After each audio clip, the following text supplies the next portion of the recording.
Hey team, time for another Team Training Tuesday, and today I thought I would spend a few minutes talking about some of the phrases that we should avoid as we market our network marketing business to other people. And this is just because we want to come across from the get-go as honest and authentic, and it's not going to be good if people join our businesses as consumers or business builders and think that they got duped into it and that we lied to them about how easy it is to build a business and how it's not turning out for them as fast as they wanted it to, or as fast as we told them it would.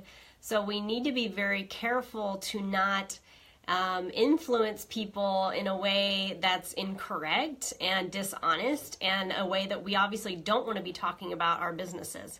So here are some of the phrases that I have heard people say about other network marketing companies. I have not really heard these around the Young Living arena, but just as a forewarning, it's going to happen in any company that you get into, because there's all types of people that run network marketing businesses. They're not all coming from maybe the same moral or ethical background as you, and they maybe just want to build as fast as they can and however they can.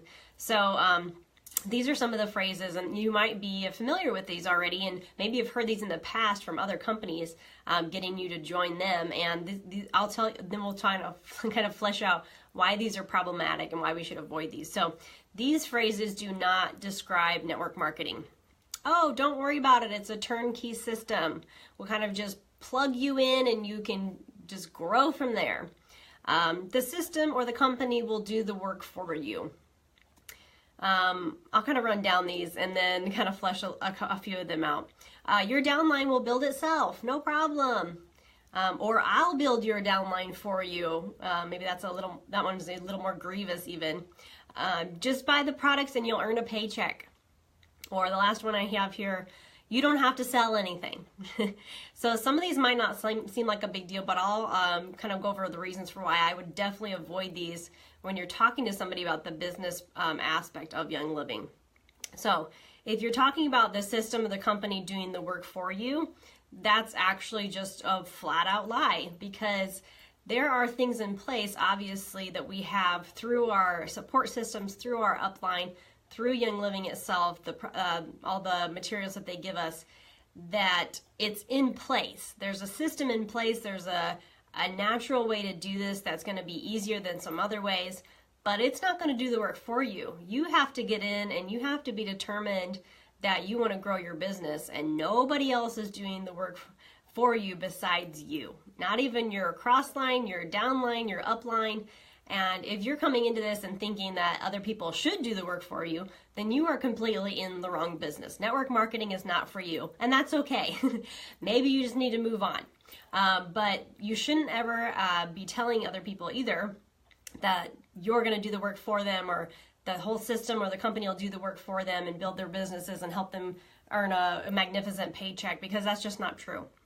Your downline will build itself. This one I don't have as much of an issue with, but I don't ever tell people this. I don't ever say, hey, don't worry, all you have to do is spend your monthly order and your downline's just going to burst up and grow all on its own. Because that's not true either. You have to be out there actively signing people up, creating those key leaders in the legs that you need to be able to grow your organization, increase in rank, and without you actively building into your downline and investing in them, it's not going to do that on its own. Because if you got in from day one and never talked to a single person about Young Living, you know what's going to happen is no one will ever know that you're building a business with Young Living. No one will join your team. No one will join your organization. And you will just be you. And that's okay too. But you're not going to build an organization by not going out there and actively working on growing a team under you.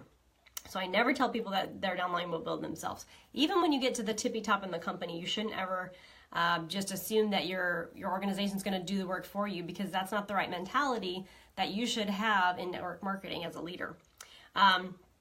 Here, this other one, I'll build your downline for you. I don't tell people that either, because I don't do that for people.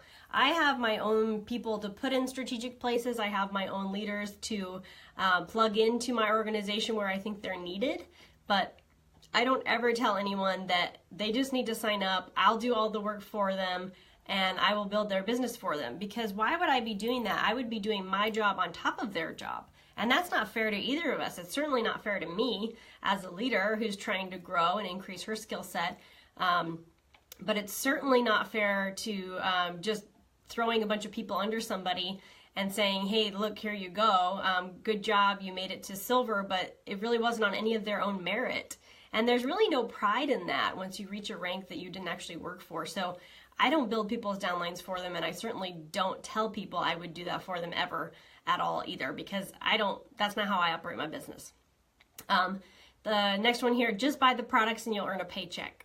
So technically, if you got into Young Living and you built yourself a big enough organization to sustain whatever type of paycheck that you wanted, you could technically just buy the products and earn a paycheck. That's not an outright lie. However, if you're not out there, like I said, maintaining and enrolling new people and actively growing your organization, your paycheck might start to dwindle and just die completely because you're not supporting your team.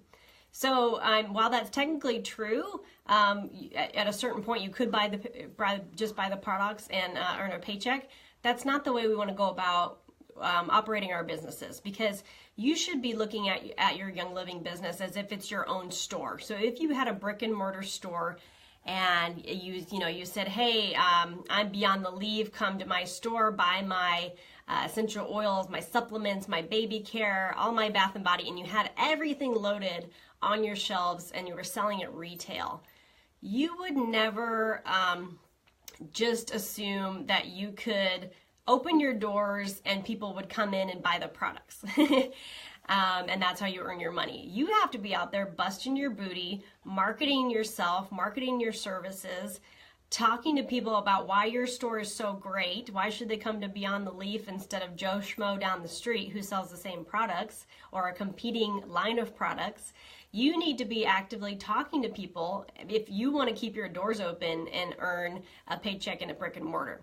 You have to be working. So we need to an extent, think of our own Young Living businesses as a brick and mortar. Yes, we might not be packaging and stocking the products on our shelves, but we have virtual shelves, and Young Living actually just stores it for us. It's even more convenient than a brick and mortar. But we need to be thinking about how we are operating our businesses too, and we should never be telling people, yeah, all you have to do is buy the products every month, I'll build the downline for you, you'll earn a paycheck, and it'll just all be kosher, because that's not true. And then the last thing here, the last phrase that I would avoid is you don't have to sell anything. And I'm actually guilty of saying this when we first started, because I wasn't myself comfortable when people would say, I would be explaining Young Living to them, and then they would say, oh, so you sell essential oils. I actually had a hard time getting over that phrase and coming to terms with the fact that it's actually okay for me to say that. I really shied away from wanting anybody to see me as a salesperson or thinking that every time we talk I'm going to try to sell them something. So I would say, oh no, I don't sell essential oils, I just help market them for Young Living. That's definitely true, but I actually do sell essential oils. Back to that brick and mortar. I am selling them. I'm selling them for the company. I work on a commission, just like a contractor would as a salesperson for any kind of other company.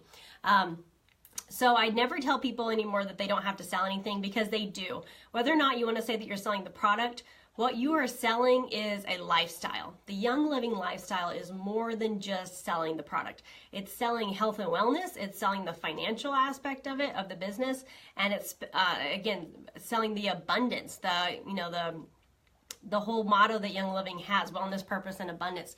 We're selling a complete package. We might not just be out there to be selling a couple lavender essential oil bottles a month, but we're selling ourselves to people so they can get to know us, like us, and trust us.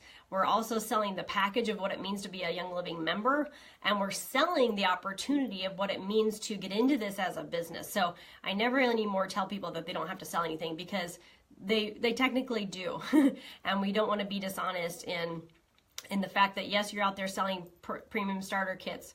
You're out there selling your own personal branding. You're out there selling the company to people and having them buy into the idea of what it means to be a Young Living member. So why these are so important is we want to be authentic. We want to be honest when getting people into the business. We don't want them, again, to feel like they got duped into signing up for something they didn't want to sign up for, let alone, making them build a business when they don't want to. We can't make people do things that they don't want to. And it's really important, and it's our actual responsibility as a Young Living distributors, business builders. It's our responsibility to make it clear to members that the financial success that they can have through Young Living requires commitment, effort, and sales skill. So you definitely have to commit to doing it. You have to be purchasing products on a monthly basis. You have to be out there talking to people. It definitely takes effort. The people in here that are going to be watching this video, you know exactly what it takes and what it did take for you to grow your organization as much as you have by now. And so it definitely takes some input from you. Nobody comes about this just, one day wakes up as a Royal Crown Diamond. That's just not the way it works. And then sales skill, you do learn that stuff along the way. You learn your own niche about how you want to kind of approach the business, what's the best way for you, how you're going to sell that lifestyle, how you're going to sell the branding that you have around your personal self. And it takes all those things, and that's what grows as you grow into being a leader. That's what helps grow your organization. You grow your personal skill set. So we always want to make it clear that it takes commitment, effort, and sales skill. We can't act like people can be successful without diligently applying themselves. Again, back to that effort that they need to put into it. And the main key here for why we need to do this in a certain way is because we don't want to misrepresent Young Living and what it stands for and how people can gain financial freedom from it.